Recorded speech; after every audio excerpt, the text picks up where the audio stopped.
Hello friends, welcome on geography जुनून। Geography जुनून में आप सभी का स्वागत है। दोस्तों, हम पिछले वीडियो में नदी द्वारा युवावस्था में बनाई जाने वाली सभी स्थलाकृतियों के बारे में पढ़ चुके हैं। ठीक है, उसमें हमने सारी स्थलाकृतियाँ किस किस तरीके से बन रही थी उन सबको हमने देख लिया है।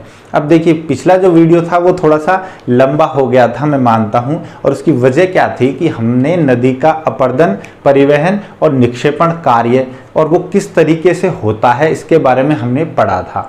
और इसमें हमने अपरदन, परिवहन और निक्षेपण जो हो रहा है उसको कौन कौन से कारक प्रभावित कर रहे हैं ये भी मैंने आपको उसमें डिटेल में समझाया था। तो इस वजह से वीडियो थोड़ा सा लंबा हो गया था, बट कोई बात नहीं, वीडियो लंबा हुआ है, मगर अगर आप उसको अच्छे से पढ़ेंगे, अच्छे से देखेंगे तो आपको इन तीनों कार्यों से संबंधित कोई डाउट नहीं रहेगा। और नदी द्वारा जो यूथफुल स्टेज में जितनी भी लैंडफॉर्म्स क्रिएट हो रही थी उन सभी लैंडफॉर्म्स को आप बहुत अच्छे से समझ पाएंगे। आई होप कि इसके बाद आपको कोई डाउट यूथफुल स्टेज में और नदी के इरोजन, ट्रांसपोर्ट और डिपोजिशन वर्क में नहीं रहेगा। ठीक है, तो अब हम नदीगत स्थलाकृतियों में ही अगली स्टेज लेके चलते हैं। युवावस्था के बाद आती है हमारी प्रौढ़ावस्था या मैच्योर स्टेज। तो नदी जब प्रौढ़ अवस्था में होगी, जब मैच्योर स्टेज में होगी, तब कौन कौन सी लैंडफॉर्म्स क्रिएट करेगी, आज हम वो डिस्कस करने वाले हैं। ठीक है, तो चलिए स्टार्ट करते हैं। आज का टॉपिक हमारा नदी द्वारा प्रौढ़ावस्था में निर्मित स्थलाकृतियां। अब देखिए, नदी जब युवावस्था में थी तो युवावस्था में हमने क्या पढ़ा था, हमने जितनी भी लैंडफॉर्म्स पढ़ी वो सारी अपरदनात्मक स्थलाकृतियां थी। ठीक है, सिर्फ इरोजनल लैंडफॉर्म्स थी। क्यों थी? क्योंकि नदी जब युवावस्था में होती है तो हमेशा क्या होता है, नदी का जो ढाल है वो बहुत तेज होता है और नदी लंबवत अपरदन ही करती है। ठीक है, वहां पर निक्षेपण का कोई कार्य नहीं होता, तो अपरदनात्मक स्थलाकृतियां ही हमको देखने को मिलती है। चाहे आप वी आकार की घाटी देख लो, गॉर्ज देख लो, कैनियन देख लो, वाटरफॉल देख लो, तो ये सब क्या देखते हैं हम, सब अपरदनात्मक स्थलाकृतियां हैं। ठीक है, और उनमें भी सबसे ज्यादा क्या हो रहा है, लंबवत अपरदन, पार्श्ववर्ती अपरदन नगण्य होता है। ठीक है, अब जब नदी प्रौढ़ अवस्था में आ जाएगी तो प्रौढ़ अवस्था में आने के बाद हमने अपरदन चक्र में भी पढ़ा है, सामान्य अपरदन चक्र में भी मैंने आपको बताया, जब नदी प्रौढ़ अवस्था में आएगी तो ढाल में कमी आ जाएगी। जब चैनल ग्रेडियंट कम होगा तो नदी का वेग कम हो जाएगा। अब यहाँ पर नदी लंबवत अपरदन तो कम करेगी और अब पार्श्ववर्ती अपरदन करना ज्यादा स्टार्ट कर देगी। ठीक है, और पार्श्ववर्ती अपरदन के साथ साथ ही नदी का जब वेग कम हो रहा है तो निक्षेपण भी करेगी। तो हमें मैच्योर स्टेज के अंदर हमें इरोजनल लैंडफॉर्म्स भी देखने को मिलेंगी और हमें डिपोजिशनल लैंडफॉर्म्स भी देखने को मिलेगी। तो हम यहाँ पर अपरदनात्मक स्थलाकृतियां भी पढ़ेंगे और निक्षेपात्मक स्थलाकृतियां भी पढ़ेंगे। ठीक है दोस्तों, तो चलिए स्टार्ट करते हैं। पहला हम लेते हैं हमारा, सबसे पहले हम जो लेते हैं नदी का स्थलाकृति वो आते हैं हमारे जलोढ़ पंख। सबसे पहला ले रहे हैं हम जलोढ़ पंख को। ठीक है, कि जलोढ़ पंख क्या होता है। इसी के साथ हम दूसरा पढ़ेंगे जलोढ़ पंख के साथ ही जलोढ़ शंकु को। ठीक है, और यही हम तीसरी चीज देखेंगे, इसी के साथ जलोढ़ पंख और शंकु के साथ ही हम देखेंगे पर्वत पदीय जलोढ़ मैदान।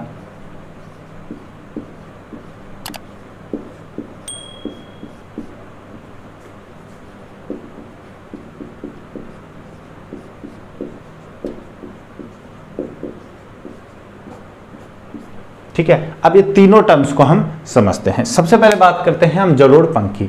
अब देखिए, नदी जब अपने प्रौढ़ावस्था में प्रवेश करेगी तो नदी पर्वतीय जो ढाल है उससे नीचे उतर जाएगी।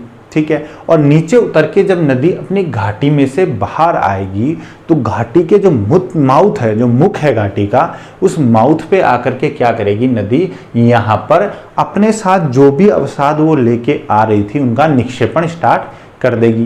क्यों कर देगी?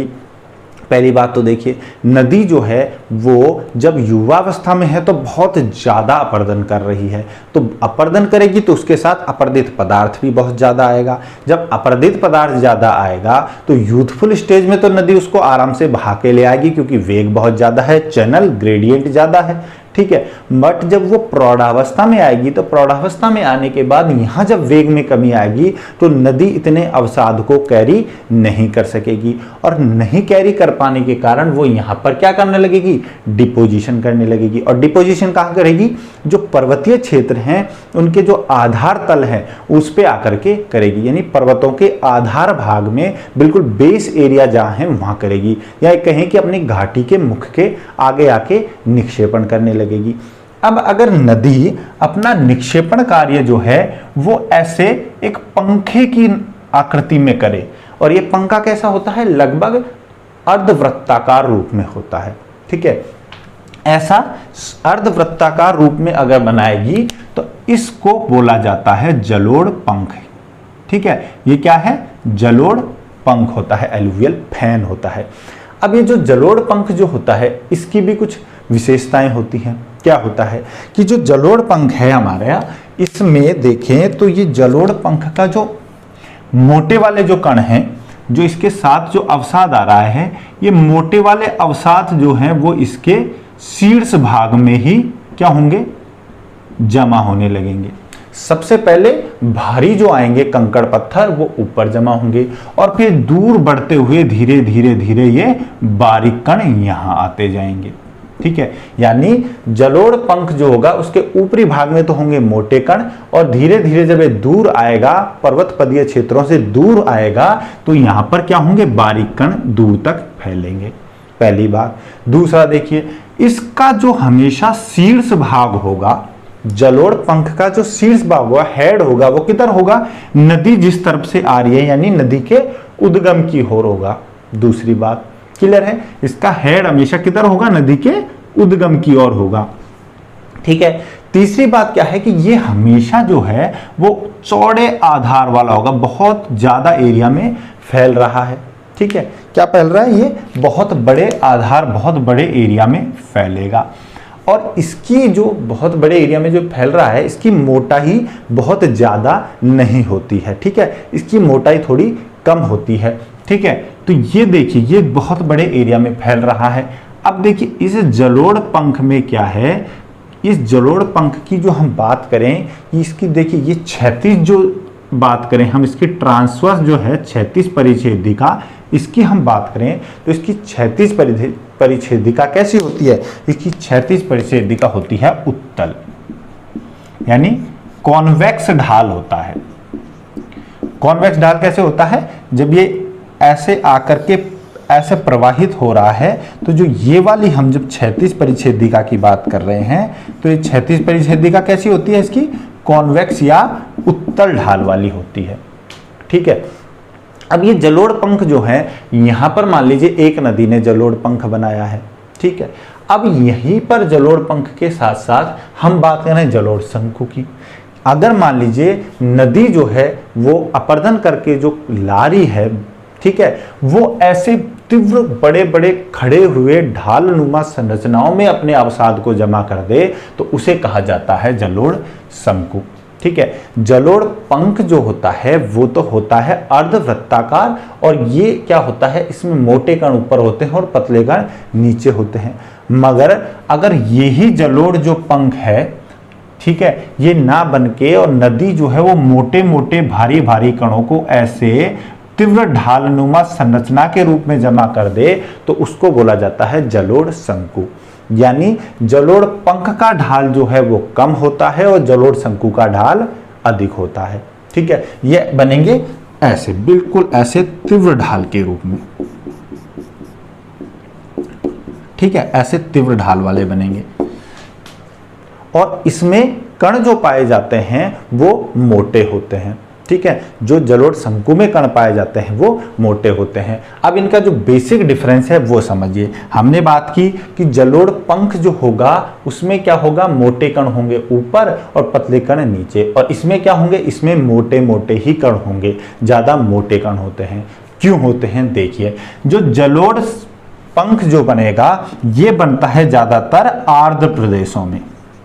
आर्द्र प्रदेशों में ज्यादा बनता है, जहां क्या होगा, ह्यूमिडिटी ज्यादा होती है, जहां जल की मात्रा ज्यादा होती है। तो आर्द्र प्रदेशों में बनता है। तो जलोढ़ पंख में जब जल की मात्रा ज्यादा होती है तो इसकी वजह से अवसाद गीला अधिक होता है, और गीला होने से अवसाद दूर तक फैलता है। क्लियर है। जबकि जो जलोढ़ शंकु हैं वो ऐसे क्षेत्रों में बनेंगे जहां पर शुष्क दशाएं हो या अर्ध शुष्क दशाएं हो, शुष्क या अर्ध शुष्क क्षेत्रों में बनते हैं। ठीक है। इस वजह से क्या होता है, इनमें जल की मात्रा जो है, अवसाद के साथ जो जल है वो कम होता है, यानी अवसाद गीला कम होता है। गीला कम होने की वजह से ये क्या होगा, तीव्र ढालों के रूप में जमा होता है। ठीक है। तो इसी वजह से यहां पर जो चट्टानें जो टूट के आती हैं वो मोटी मोटी टुकड़े के रूप में होती हैं, और इसमें मोटे टुकड़े ऊपर और पतले टुकड़े नीचे होते हैं। दूसरी बात क्या है, जलोढ़ पंख जो होता है इसकी ऊंचाई जो है वो क्या होती है, कम होती है। ये ज्यादा ऊंचा होता नहीं है, इसकी ऊंचाई क्या होती है, कम ऊंचाई होती है। जबकि जो जलोढ़ शंकु जो होते हैं इनकी ऊंचाई क्या होती है, अधिक ऊंचाई होती है जलोढ़ शंकु की। ठीक है। ये डिफरेंस देख लीजिए जलोढ़ पंख और शंकु का। ठीक है। अब देखिए जो जलोढ़ पंख जो होता है, ये देखिए जलोढ़ पंख का क्या है, बिल्कुल चौड़ा आधार है, बहुत बड़े क्षेत्र में विस्तृत होता है। ठीक है। तो ये जो होते हैं जलोढ़ पंख, ये क्या होते हैं, विस्तृत आधार वाले होते हैं, चौड़ा आधार होता है, बहुत बड़े क्षेत्र में फैलते हैं। जबकि जलोढ़ शंकु जो है उनका आधार क्या होता है, संकरा होता है, बहुत नैरो होता है। ठीक है। ये देखिए बस ये इतना सा ही है और ये इतने बड़े क्षेत्र में फैल रहा है। ठीक है दोस्तों। तो इस तरह से ये कौन बनते हैं और ये क्या बनते हैं, फैन बनते हैं। ठीक है। अब देखिए जलोढ़ जो पंख और जो जलोढ़ शंकु बन रहे हैं, इसके अलावा हम बात करें तो इसके अलावा देखिए एक और विशेषता होती है इसकी, कि जो जलोढ़ हमारे जो चौथी हम यहाँ ले लेते हैं कि जो जलोढ़ पंख जो होते हैं हमारे, ये जलोढ़ पंख जो होते हैं ना वो मंद ढाल वाले क्षेत्रों में बनते हैं। ठीक है। मंद ढाल वाले क्षेत्रों में बनते हैं हमारे जलोढ़ पंख। जब मंद ढाल वाले क्षेत्रों में बनते हैं ये, इस वजह से ये क्या है, यहाँ पे बिल्कुल फैल जाते हैं। जबकि जो जलोढ़ शंकु जो बनते हैं, जो एलुवियल कोन बनते हैं, वो तीव्र ढाल वाले क्षेत्रों में बनते हैं।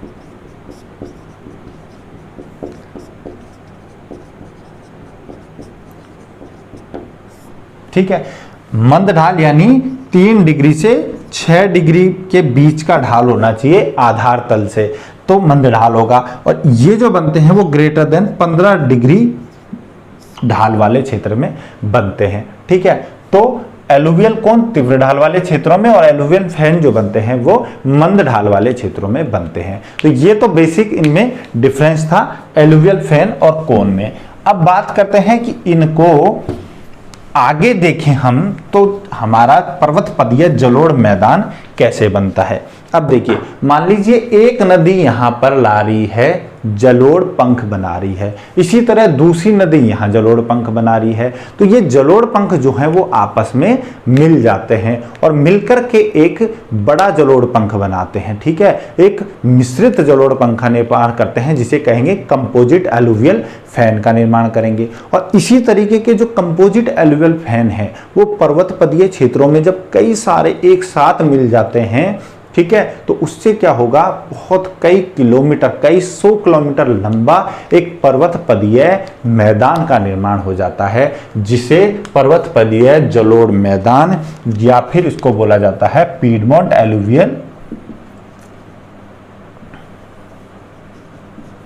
एलुवियल प्लेन कहते हैं इसको। ठीक है। पर्वत पदीय जलोढ़ मैदान का निर्माण होता है। कई सारे एलुवियल फैन जो हैं वो पहले क्या होंगे, आपस में जुड़ेंगे और उससे कंपोजिट एलुवियल फैन बनेगा। और एक कंपोजिट एलुवियल फैन जो है वो कई किलोमीटर लंबा होगा। और ऐसे कंपोजिट एलुवियल फैन जब आपस में जुड़ेंगे तो पर्वतों के तली में, पर्वत पदीय क्षेत्र में, पर्वतों के आधार क्षेत्र में जिस जलोढ़ मैदान का निर्माण होता है उसे पीडमेंट एलुवियल प्लेन भी कहते हैं। ठीक है दोस्तों। और ये पीडमोंट एलुवियल प्लेन जो होते हैं वो कई 100 किलोमीटर क्षेत्रों में फैले होते हैं और यहाँ पर दोस्तों बसाव भी होता है, मानव बसाव यहाँ पर होता है, खेती यहाँ पर होती है। मानव बसाव और खेती के लिए बहुत अच्छे क्षेत्र होते हैं। और हम देखें हमारे भारत में इसको देखें तो पीडमोंट एलुवियल प्लेन का उदाहरण मिलता है हमारे उत्तर भारत के जो महान मैदान हैं, जो हिमालय के पर्वतपदीय क्षेत्रों में बने हुए हैं, उनमें जो भाबर है, ठीक है, भाबर क्षेत्र जो है ये हमारा क्या है, ये भाबर जो बनता है वो होता है हमारा पीडमोंट एलुवियल प्लेन। ठीक है, भाबर एलुवियल प्लेन का ही उदाहरण है। और इनमें क्या होता है दोस्तों, इनमें मानव बसाव भी होता है और खेती भी होती है, कृषि के लिए भी उपयुक्त होते हैं। इनमें क्या होता है कि बहुत सी नदियां जो है, जब नदी यहाँ से जा रही है तो इन मोटे मोटे कंकड़ पत्थर जो हैं, इनमें नदी कई बार क्या है अंडरग्राउंड हो जाती है, इनके अंदर गायब हो जाती है। ठीक है, इनके नीचे जल रिस के चला जाता है और वो फिर दूसरी जगह जाकर के निकलता है। ठीक है, तो इस वजह से यहाँ पर वाटर सप्लाई जो की जाती है वो बहुत आराम से की जाती है। एक पाइप यहाँ से लगा देते हैं और वो नदी जो है वो दिख नहीं रही है, पाइप जो है वो अंदर डाल दिया है और उससे पानी अपने आप निकलता है। ठीक है, तो यहाँ पर भाबर क्षेत्र जो हमारे महान मैदान के हैं वो पीडमोंट एलुवियल प्लेन का उदाहरण है। अब देखिए बहुत सी नदियाँ क्या करती हैं, बहुत सी नदियाँ ऐसी भी होती हैं, अब ये तो घाटी के साथ एलुवियल प्लेन बन रहा है, बहुत सी नदियाँ क्या है, एक नदी ही काफी बड़ा पर्वतपदीय मैदान बना देती है। जैसे भारत में कोसी नदी, कोसी नदी क्यों फेमस है, कोसी नदी जो है वो बाढ़ के लिए फेमस है। दूसरा, वो अपना रास्ता बार बार बदलती रहती है। मान लीजिए एक बार वो यहाँ से चल रही है, उसने बहुत ज़्यादा अवसाद लाके यहाँ पर एक एलुवियल फैन बना दिया, इसके बाद उसका रास्ता क्या हो जाएगा, रुक जाएगा। क्यों, बहुत ज़्यादा अवसाद उसके रास्ते में आ गया, वो यहाँ से रास्ता बदल के दूसरी जगह प्रवाहित होने लगेगी, वहाँ फिर एलुवियल फैन बनाएगी, फिर आगे फिर कहीं और प्रभावित होने लगेगी तो वहाँ से एलुवियल फैन बनाएगी। ठीक है, तो हमारे जो इसमें कोसी नदी जो है वो एक तो ब्रेडेड रिवर का उदाहरण है, गुम्फित नदी है। दूसरा, वो बहुत ज़्यादा रास्ता बदलती है, इस वजह से उसमें बहुत ज़्यादा बाढ़ भी आती है। ठीक है, तो इसकी वजह से क्या है कि ये एलुवियल फैन जब कंटिन्यू जुड़ते जाएंगे तो एक बहुत बड़ा क्या होगा, एक पर्वतपदीय मैदान का निर्माण होगा। और खुद कोसी नदी ने ही 150 किलोमीटर लंबा और लगभग 140 किलोमीटर चौड़ा एक पर्वतपदीय मैदान का निर्माण किया है। ठीक है, एक विस्तृत एलुवियल फैन का निर्माण किया है जिसे पीडमोंट एलुवियल प्लेन कहते हैं। ठीक है, तो ये हो गए हमारे जलोढ़ पंख, जलोढ़ शंकु और पर्वतपदीय जलोढ़ मैदान। यहाँ मैंने आपको भाबर का जो जिक्र था वो भी किया।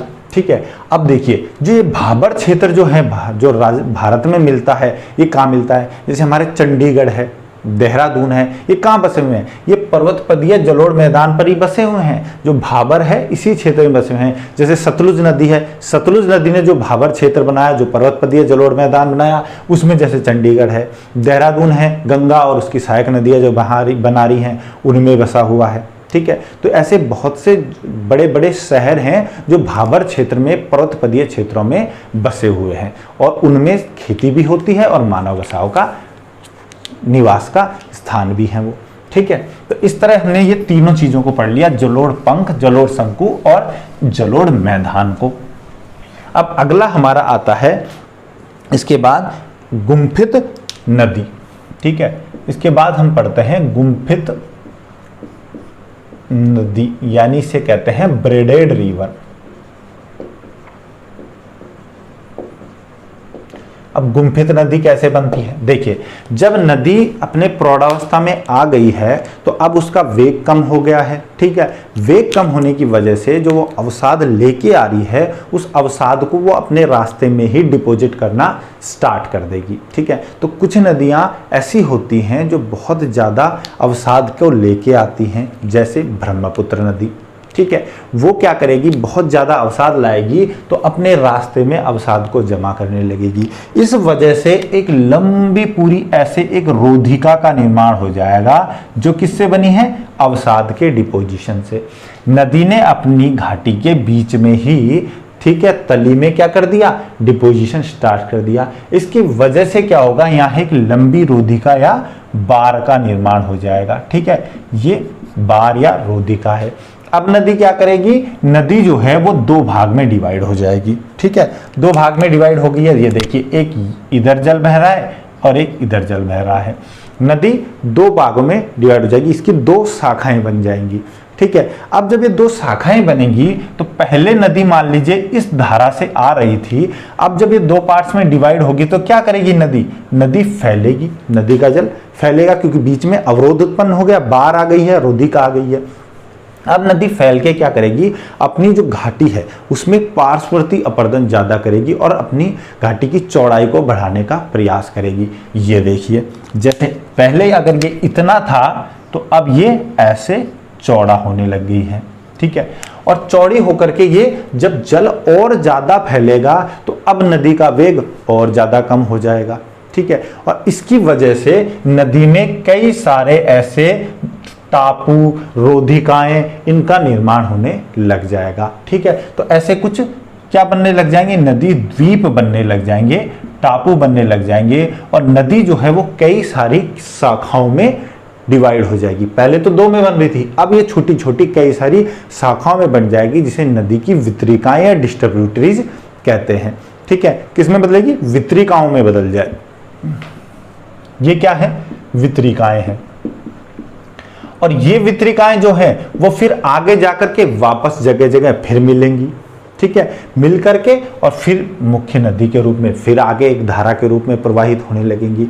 तो इस तरह जो बीच बीच में जो ये द्वीप बन रहे हैं, ये नदी द्वीप कहलाते हैं। और ऐसी नदी जो बहुत सारे नदी द्वीपों का निर्माण करते हुए अपने नदी द्वीपों के कारण कई वितरिकाओं में बढ़ती है और फिर से एक होने का प्रयास करती है, फिर से एक हो जाती है, उसे गुम्फित नदी या ब्रेडेड रिवर कहते हैं।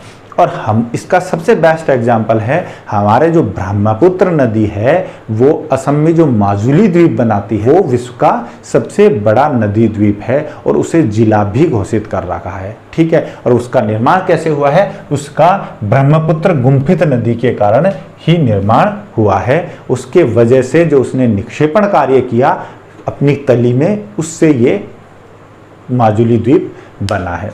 ठीक है दोस्तों, अब देखिए, ये हो गई हमारी गुम्फित नदी या ब्रेडेड रिवर। इसके बाद अगला हम लेके चलते हैं, अगली हम बात करते हैं प्राकृतिक तटबंध की।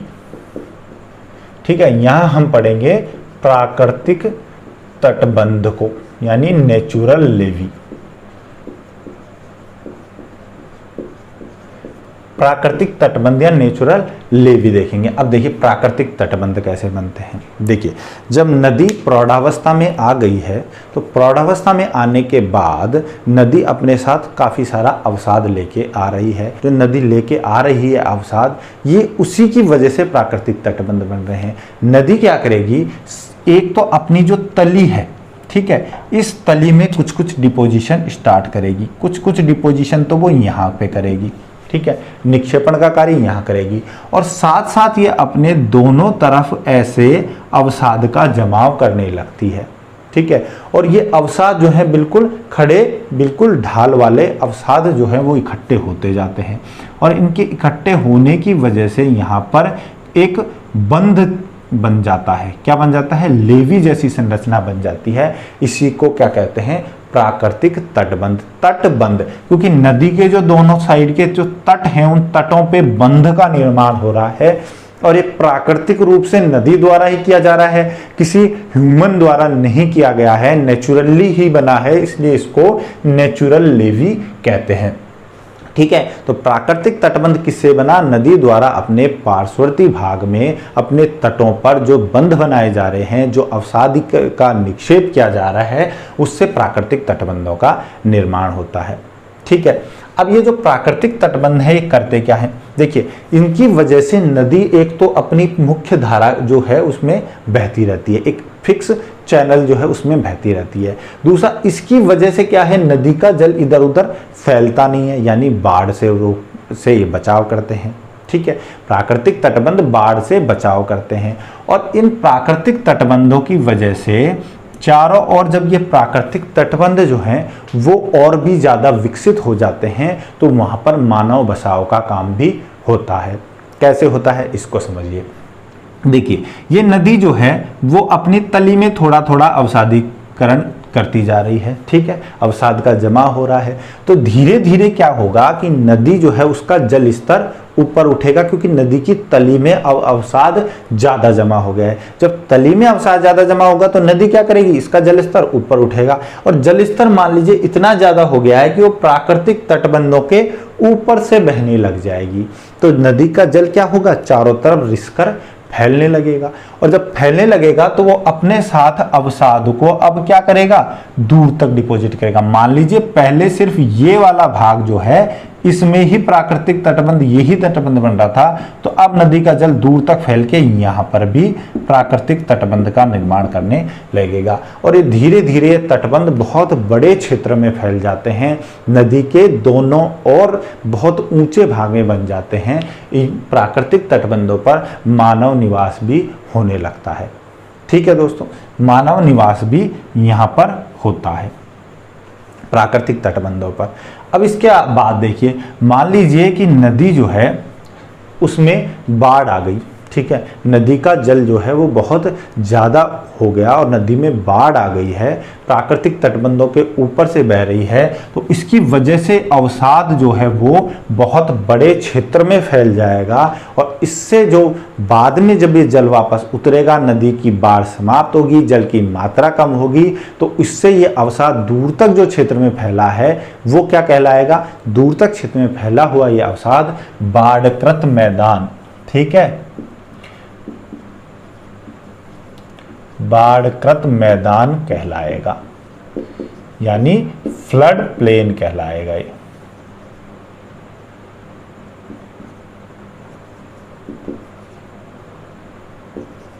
ठीक है, अब ये देखिए, ये हो गई प्राकृतिक तटबंध, इसे कहेंगे नेचुरल लेवी। अब ये जल चारों तरफ फैल गया है और ये चारों तरफ देखिए ये अवसाद फैल गया है, तो इसके बोलेंगे हम फ्लड प्लेन या बाढ़कृत मैदान। अब देखिए, हमारे जो हमने देखा है कि भाबर जो होते हैं उसके बाद आती है तराई, और उसके बाद हम देखते हैं बांगर और खादर, ठीक है।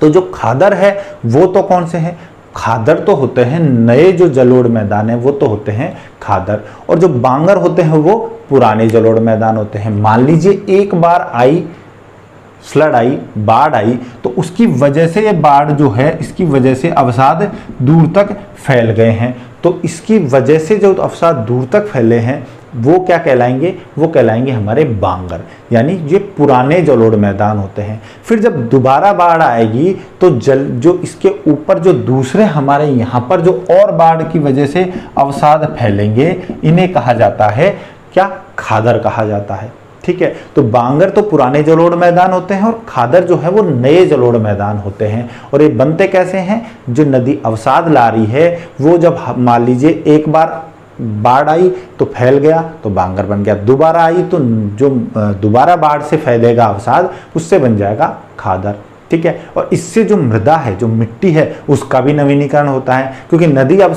अपने साथ जो अवसाद लेके आ रही है उसमें क्या होता है, कुछ न्यूट्रिएंट्स होते हैं, पोषक तत्व होते हैं, और जो अवसाद के जो कण होते हैं वो क्या होते हैं, उनके अंदर जो न्यूट्रिएंट्स होते हैं वो चारों तरफ फैल गए हैं, तो अब मृदा का नवीनीकरण हो गया, मृदा और ज़्यादा उपजाऊ हो जाती है। यानी बाढ़ से नुकसान तो होता है, मगर नुकसान के साथ साथ बाढ़ जो है वो फायदेमंद भी होती है, क्योंकि उसकी वजह से मृदा जो है उसका नवीनीकरण हो जाता है और अगली बार जो फसल होगी वो बहुत अच्छी फसल होती है, ठीक है दोस्तों। तो ये हो गए बाढ़कृत मैदान और प्राकृतिक तटबंध। अब इसी में आप दो चीजें और समझिए, एक तो हम समझते हैं इसमें बैक स्वाम्प और दूसरा है क्रवासी स्प्ले। ये दो टर्म और समझिए, बैक स्वाम्प क्या होते हैं।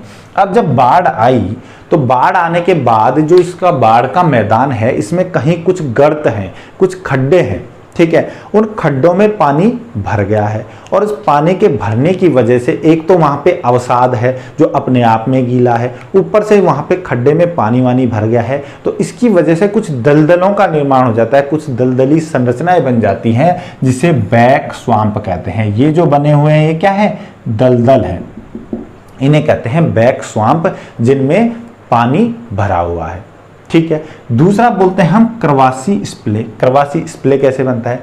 मान लीजिए कि नदी ने जो प्राकृतिक तटबंध बना रखा था, इस प्राकृतिक तटबंध में कभी अचानक टूट जाए, ठीक है, तो टूटेगा तो एक तो बहुत भयंकर बाढ़ आ जाएगी, ठीक है, इसके टूटने की वजह से। दूसरा, जब ये टूटेगा तो जो मोटे मोटे जो अवसाद हैं नदी के, वो अब यहां से तेजी से पानी के साथ क्या होंगे, प्राकृतिक तटबंधों के पास ही आकर के यहाँ जमा होने लगेंगे। ये पानी जो है वो अब कहाँ आ रहा है, टूटने से ये ऐसे डाइवर्ट हो गया, यहाँ पानी आएगा।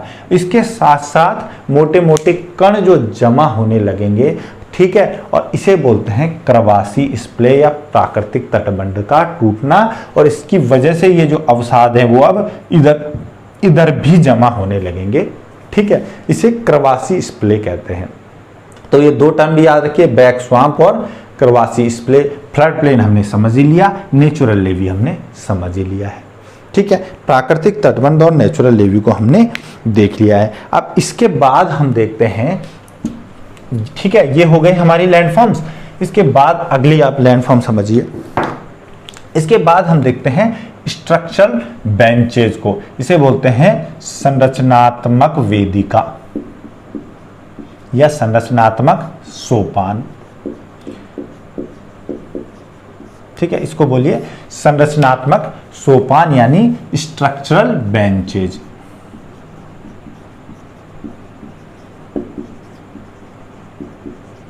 ये कैसे बनती हैं स्ट्रक्चरल बेंचेज? देखिए, जब नदी प्रवाहित हो रही है अपनी प्रौढ़ावस्था में और उसके रास्ते में मान लीजिए क्या हो, कुछ कठोर चट्टाने आ जाए और कुछ आ जाए कोमल चट्टाने, और एक कठोर और कोमल चट्टाने जो है वो क्षैतिज रूप से एक के नीचे दूसरी, एक के नीचे दूसरी ऐसे अवस्थित हो, यानी ऊपर कठोर, फिर इससे नीचे, ये ऊपर कठोर है, इसके नीचे ये मान लीजिए कोमल आ जाए, फिर इससे नीचे कठोर आ जाएगी, फिर इसके नीचे मान लीजिए कोमल आ जाएगी। तो नदी क्या करेगी, कठोर चट्टानों को तो काट पाएगी नहीं। और नदी जब पार्श्ववर्ती अपर्दन कर रही है, प्रौढ़ावस्था में क्या होगा, ज्यादा पार्श्ववर्ती अपर्दन, तो नदी जब प्रौढ़ावस्था में पार्श्ववर्ती अपर्दन करेगी, दोनों तरफ अपर्दन करेगी, तो क्या करेगी नदी, जो ये क्या है, हमारी कोमल चट्टाने हैं यानी मृदु चट्टाने हैं, और ये क्या सी है, कठोर चट्टान है।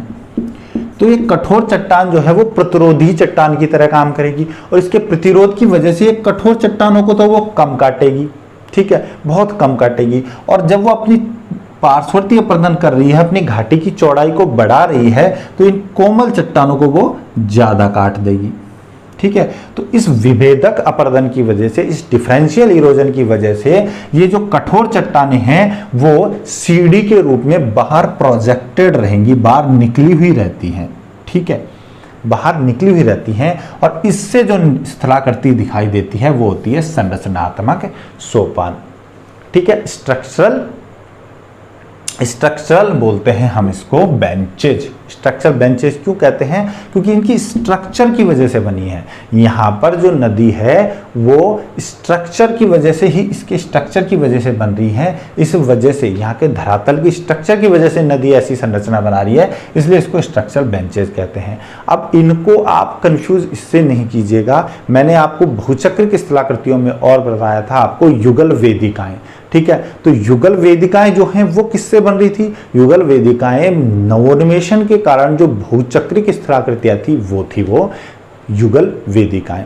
यानी पहले एक बार उत्थान हुआ, नदी ने अपनी घाटी को चौड़ा किया, फिर दूसरा उत्थान हुआ, नदी ने फिर उसका अपर्दन कर दिया, ठीक है, किसका किया, लंबवत अपर्दन किया, फिर और उत्थान हुआ, नदी ने और लंबवत अपर्दन किया। तो उससे कुछ ऐसी संरचनाओं का निर्माण हो रहा था, ठीक है। ऐसी कुछ संरचनाएं बन रही थी कि पहला सोपान, दूसरा सोपान, ठीक है, मान लीजिए ये पहला सोपान, ये दूसरा सोपान, तो जो ऐसे बन रही थी इनको बोला जाता था युगल वेदिकाएं, या इसको नदी वेदिकाएं, रिवर टेरेस कह रहे थे। इसमें दो थी, युगल और अयुगल, ठीक है। तो जो ये टेरेस जो थी ये किससे बन रही थी, ये बन रही थी बार बार नवोन्मेषण के होने के कारण भूचक्रीय स्थलाकृतियां थी ये, जबकि ये जो है वो स्ट्रक्चर बेंच है, ये स्ट्रक्चर की वजह से बन रही हैं, विभेदात्मक अपर्दन की वजह से बन रही है, ठीक है दोस्तों। तो ये हो गए हमारी स्ट्रक्चरल बेंचेज। इसके बाद हम कौन सी स्थलाकृति देखते हैं प्रौढ़ावस्था में। इसके बाद हमारी स्थलाकृति आती हैं हम most awaited and most important नदी विसर्ग।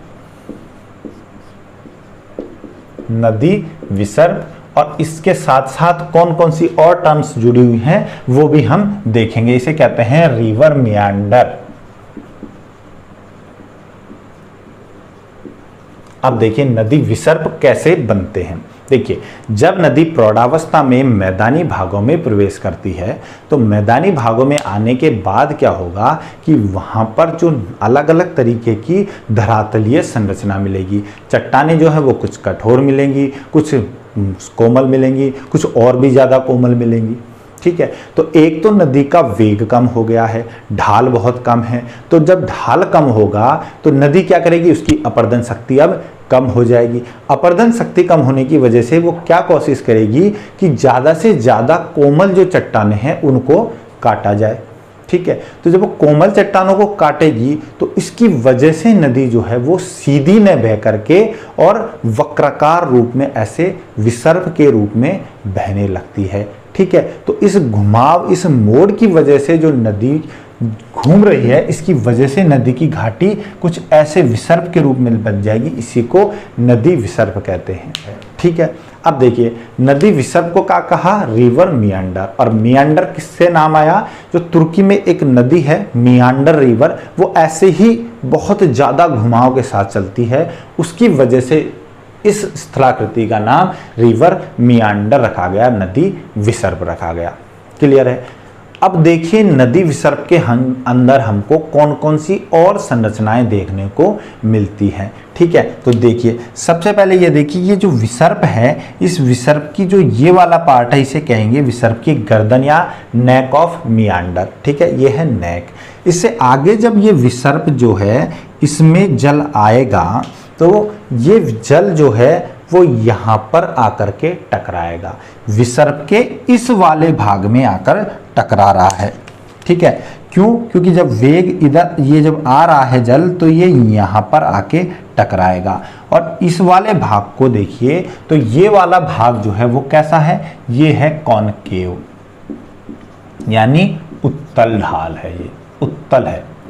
ठीक है, विसर्ग का जो इधर वाला भाग जो है, जो कॉनकेव है, इसमें जल सीधा आके टकराता है और टकराने की वजह से यहाँ पर बहुत ज़्यादा अपर्दन का कार्य करता है। तो अपर्दन किस तरफ हो रहा है, कॉनकेव साइड में, इस साइड अपर्दन हो रहा है, जल यहाँ के टकरा रहा है। यहाँ क्यों टकरा रहा है, आप देखिए, मान लीजिए हम जैसे कोई सड़क से हम जा रहे हैं, ठीक है, तो सड़क में कुछ ऐसे घुमाव आ गया।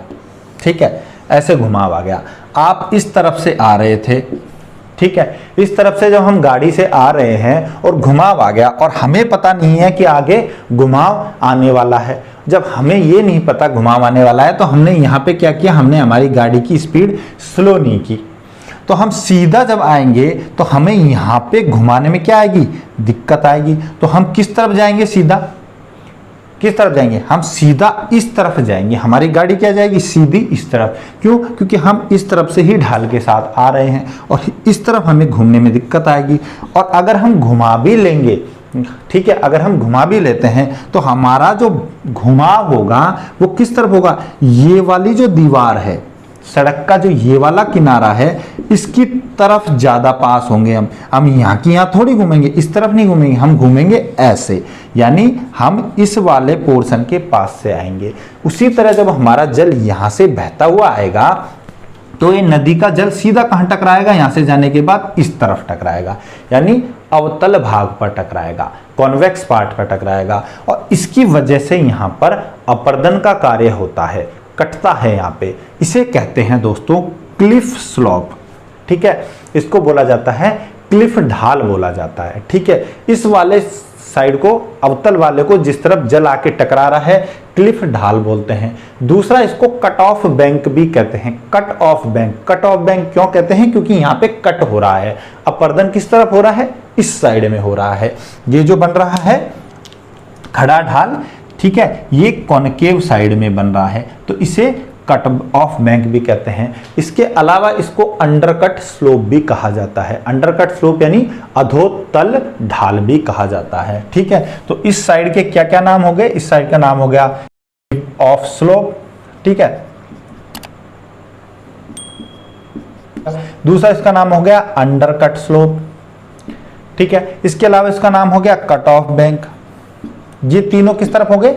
अवतल साइड में, ये साइड में। ठीक है, तो इसका याद रखिएगा, क्लिफ स्लोप किधर होता है? अवतल साइड में, जिस तरफ जल आके टकराता है और जिस तरफ जल टकराने की वजह से अपर्दन होता है। अब दूसरी तरफ क्या होगा? देखिए, दूसरी तरफ जल जो है वो कम टकराएगा। ठीक है, इस तरफ जल आएगा ही नहीं, तो नदी क्या करेगी? इस साइड में कंटिन्यू निक्षेपण का कार्य करेगी। जितना भी अवसाद आ रहा है वो इस तरफ जमा होने लगेगा, और इस तरफ का जो ये जो पार्ट है ये कैसा होता है? ये वाला आता है उत्तल। क्या होता है? उत्तल या कॉन्वेक्स होता है। और कॉन्वेक्स साइड में दोस्तों यहाँ पर निक्षेपण का कार्य होता है विसर्प में, और इस निक्षेपण की वजह से यहाँ पर कुछ रोधिकाओं का निर्माण होता है।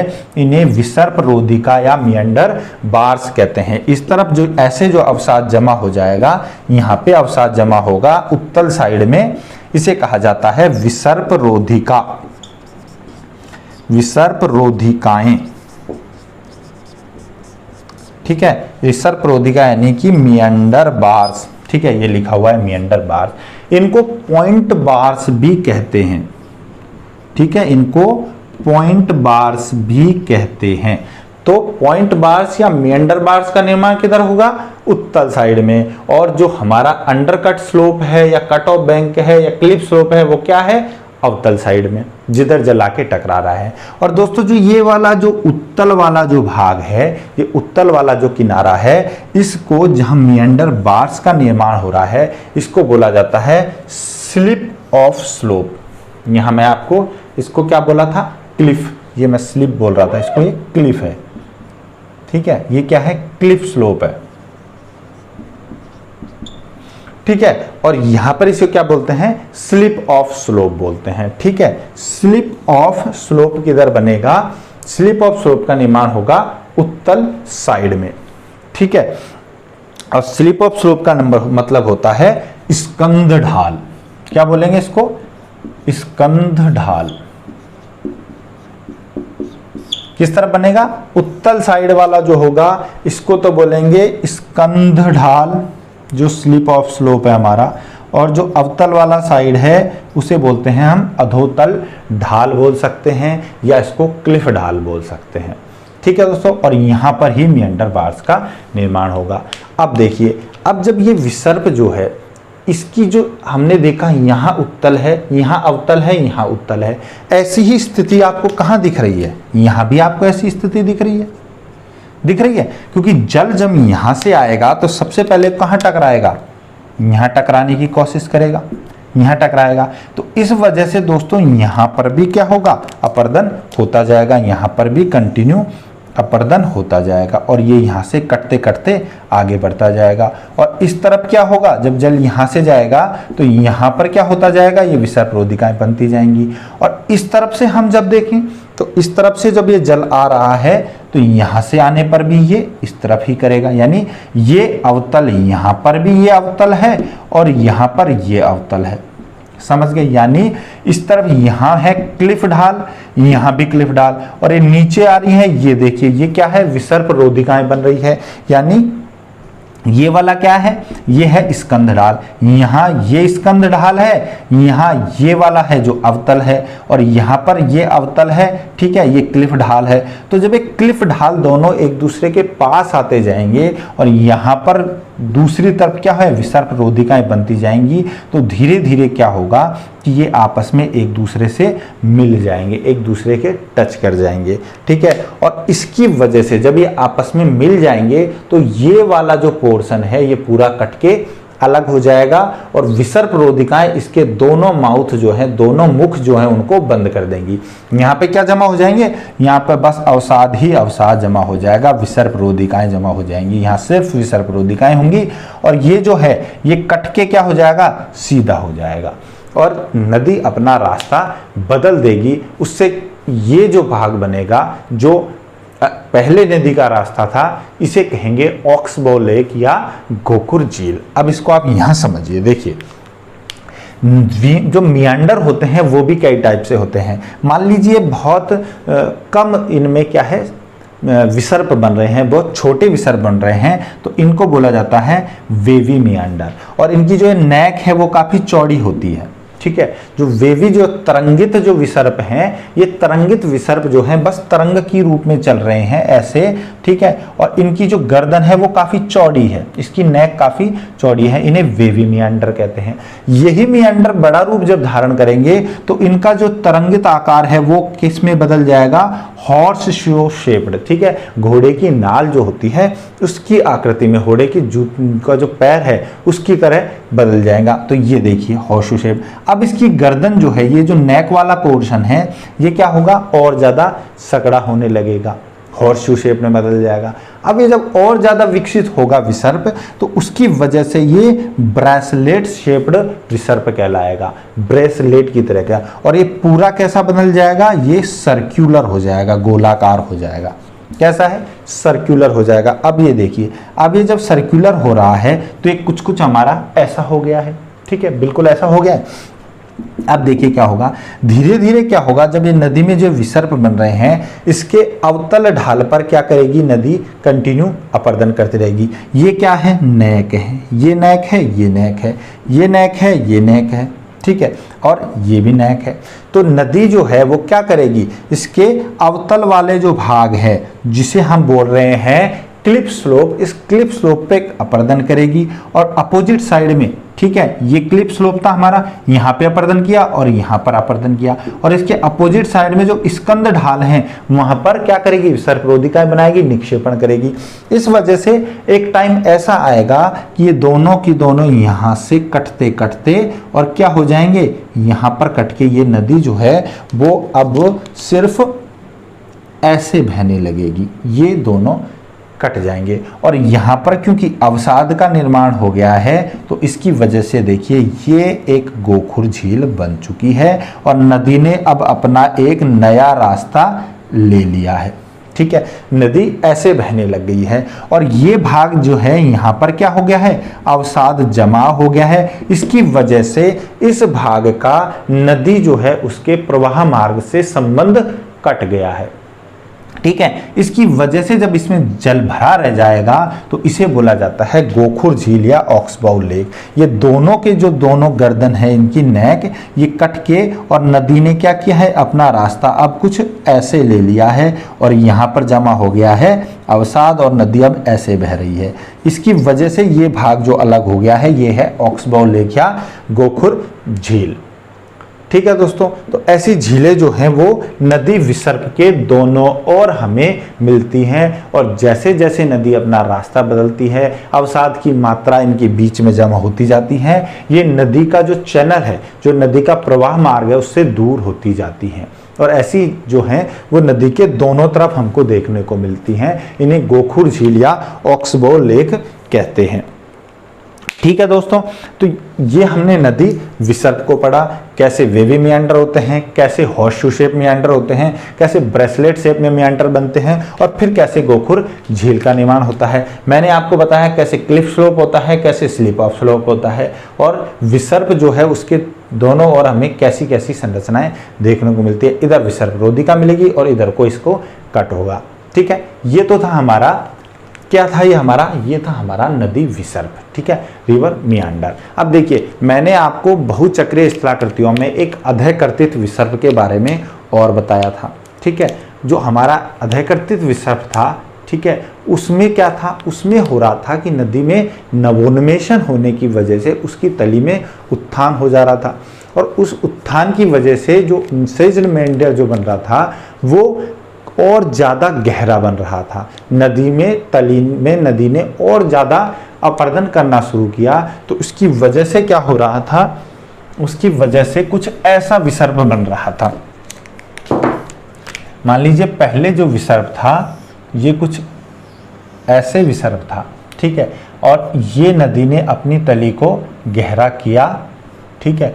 अब अगला जो विसर्प बना वो अगला विसर्प बना इससे और ज़्यादा गहरा,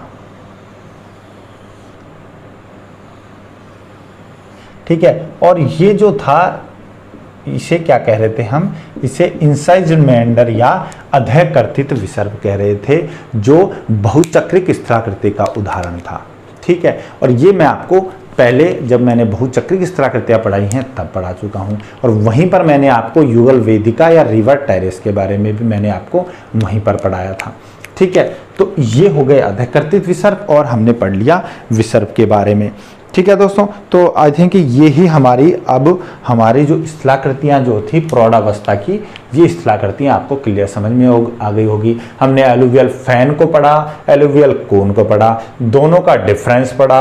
एलुवियल फैन की वजह से जब विस्तृत रूप ले लेगा तो उसकी वजह से कैसे पीडमोंट एलुवियल प्लेन का निर्माण होगा वो पढ़ लिया है।